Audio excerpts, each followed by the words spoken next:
league. I didn't definitely a know. Christian, so. I didn't know.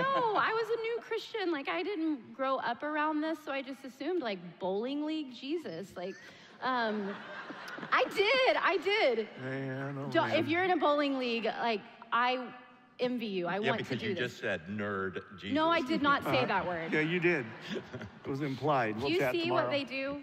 Is this I'm because 40 I'm now. I okay? don't know Thank about you. these two, but- So I go to him and I'm like, "Hey, can we talk?" And we've never had like a one-on-one conversation. And he's like, "Okay." And I said, "I have some news, and I think you're going to be really excited about it.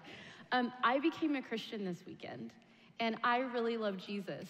And he said, "Why are you telling me this?" And I said, "Well, because you're a Christian, right?" And he said, "I am absolutely not a Christian. I'm agnostic." And I thought, well, what the heck? I really thought, okay. So I didn't use that as an opportunity to like talk to him anymore about Jesus. I just panicked and I was like, well, cool. Let me know how your bowling league goes. And I walked away. And I said, okay. I've got to do this though. I have to tell people about Jesus. So I went to a good friend of mine that I knew him. And we spent a lot of time together, and I knew that he was mean, and the words that he used were against people, and I knew he went to the parties that I went to. And I said, hey, I have to tell you something. I changed my life this weekend. I have decided that I want to follow Jesus, and I'm a Christian, and I found this freedom in him, and I want to tell you more about Jesus. And he said, Mel, I know Jesus. I play guitar at my church every Sunday. And I was so confused. I was so confused. Like, conduct can be confusing, right? And it was complicated even before I was a Christian. So I wanted to make sure that we don't come to this word and use it as a barometer for people's belief or where they are at in their life. But what we can use it as is a tool and a magnet to draw people into our lives. And if we follow Jesus, then when people get closer to us, they get closer to Jesus. And as parents, this is incredibly important. So I want to tell you a quick story. Last summer, we went to a baseball game with some of our students. And we took, it was all middle schoolers, and we took some of our high school students. And one of our high schoolers, Eli, loves baseball. He plays baseball, he watches baseball, he wears baseball stuff. It's all he talks about. And he said, Mel, I want to sit by you at the game. And I said, okay, cool, yeah, maybe you can teach me some of the lingo. And he said, oh, we're going to take stats. And I'm like, that sounds fun. I go to baseball games for 3 reasons, right? Peanuts, pretzels, and Dippin' Dots. And so he was like, today we're going to have a different experience. So he leaves and comes back once we get to the game, and he brings me this magazine. And I said, oh, thanks, what is this? And he said, I bought this for you. We're going to take stats. And I know you guys can't see this, but these guys can see my proof is up here. We spent the whole game paying attention.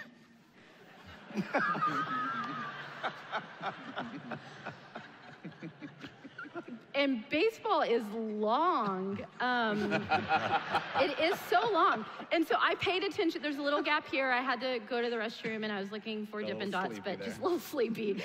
But I paid attention the whole game, and I filled, this is hard to do if you've never done this.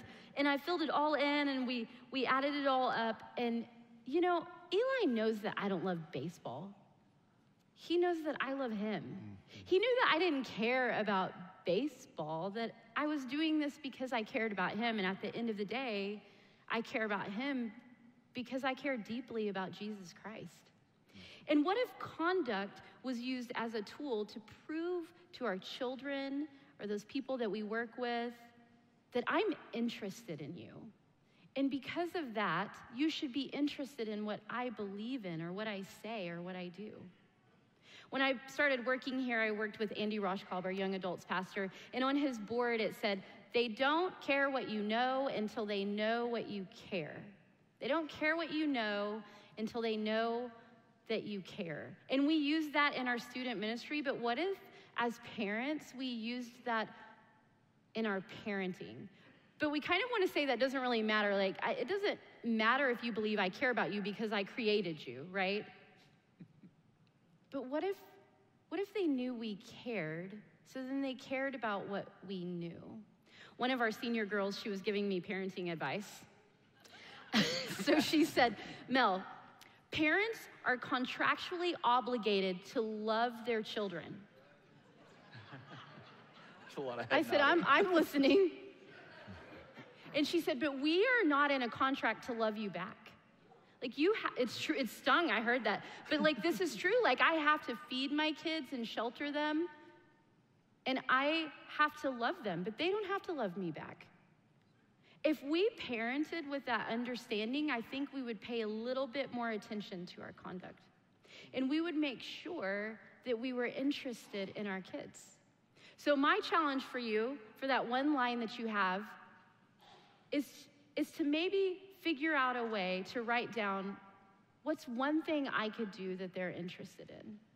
Because what we learn through this is that conduct becomes love. And love is in the very middle of this scripture. And Marty, you have some incredible things to say about love, don't you? Do I? I think you do. Thank you. Got a Bible over here. That was called a segue, I think. Yeah, transition. You know, I'm burdened most of the time, it seems like, and maybe it's because I've been doing this a long, long time, that we really don't need more information, those of us in the church. I mean, if you're a new believer, yes, we've got a lot we'd love for you to learn. It's important to know about this book because this book tells us about Jesus, who loved us enough to die for us. And it's because of Jesus we have a church. It's because of Jesus we do any of this stuff. Take Jesus out of this and it's a failed social experiment. But we're teaching weekly. We've got some phenomenal teaching in this church. But I think where I sometimes find my burden is we seem to believe far more than we live. And so I think of 1 Corinthians 13. We were there last week, spent some time in 1 Corinthians 13 and talking about some of those steps we've been taking in our Family Matters series. But I look at this verse and say, well, here's what love is then. It's patient. It's kind, doesn't envy, doesn't boast, isn't proud, does not dishonor others, is not self-seeking, not easily angered, keeps no record of wrong. And that's a picture of love. Now, let's face it, we don't get all of it right all the time. But I've wondered, what if that was the goal? What if we were aiming in terms of our relationships to say, this is how I've been loved? So Jesus is patient with us. He's kind. He doesn't boast. He doesn't brag about all that he did. He's not proud. He doesn't dishonor anyone else. He's not self-seeking. He's not easily angered. He's told us he won't keep score, keep a record of wrongs. He rejoices with truth. What if we could just be like Jesus? Sounds real simple, doesn't it? But why do we have so much trouble with it?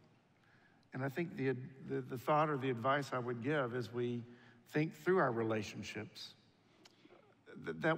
let's be people who will love. And truthfully, there's many times we have to work at this. I think we want love and joy and all those things that come natural. But the truth is, in many relationships, maybe most relationships, there are seasons when you have to work at it. You've got to try a little harder to love someone that frankly is being hard to love. And so I think we certainly practice this in our home. We wanted our kids to know they were loved. They needed to see mom and dad loving each other. And they did. They saw, we didn't candy coat it. They saw us loving each other. And they saw some arguments you could sell tickets to. You know, I mean, it was, we had some good ones along the way. But I think it's important this because there's going to be conflict in every relationship, but I've always believed love must be deeper than the conflict.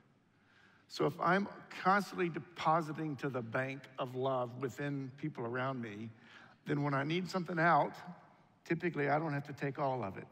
I've just always felt the way we love each other is it must be deeper than the conflict we're facing. I think that's what's so difficult when we find ourselves in trouble with each other and we don't have a bank. We don't have anything we've set aside to draw from to express love in a moment when we'd rather not express love. And I think where this has crossed over for me with the kids has been learning that tough love is necessary, but it's difficult to do. I was really not very good at being tough. I could be tough, but then I had to apologize about 15 minutes later. And Kim just, you know, it's amazing she can still see, because she has rolled those eyes a lot through our years of marriage and parenting. But I always did learn that I do believe this: tough love is necessary. And I want to say that particularly to parents of young children. It's necessary and it's difficult. But if it's appropriately done, if it's done appropriately and with a Christ-like spirit, being tough as you got to be sometimes, I believe it becomes a deposit into a future that they'll one day thank you for. Marty, we were talking about, I wanted to interrupt you because I'm a woman and that's what we do. Oh, I thought they would laugh at that. I'm sorry. I won't say that the next service. I would never say such a demeaning thing about women. I'm we're so just sorry. digging deeper. Let me interrupt you because this is important. I have a friend and she was telling me like her dad was super strict about her making money in high school. And he surprised her when she went away to college. He said, "You don't actually have to work in college." And she said, "What?" And I had to work in high school though. And he said, "Well, I needed to remind you that I'm raising a woman, not a kid. Like I was raising a woman, not a kid." And I think that like that's what you were saying here, that like there's this end goal. Well, a sense of the future, and you know, our next word is faith. Ron's going to speak to that. And I think relationships are always a step of faith. I have no guarantee I'll get loved back. I have no guarantee whatever I invest will have been worth it. We may never know. But I think it's a step of faith. Ron, you're going to talk to us about that. I'm going to talk about faith. You all have things you're supposed to be filling out, I think. So if you're doing that, let me just say, regarding faith, I want to parent in such a way that I am mindful how or what kind of faith I want my kid to walk out as an adult. My kid's adult faith. That's what you would put in that line, right? Actually, they've given me both faith and purity, and believe me, talking about purity, and especially in reference to teenagers, is like the short straw in the draw. But I don't think we can talk about purity without talking about faith. And we can't talk about faith without talking about love. I think it's really interesting the way Paul set up these 5 characteristics. He put speech and conduct tied to love. And then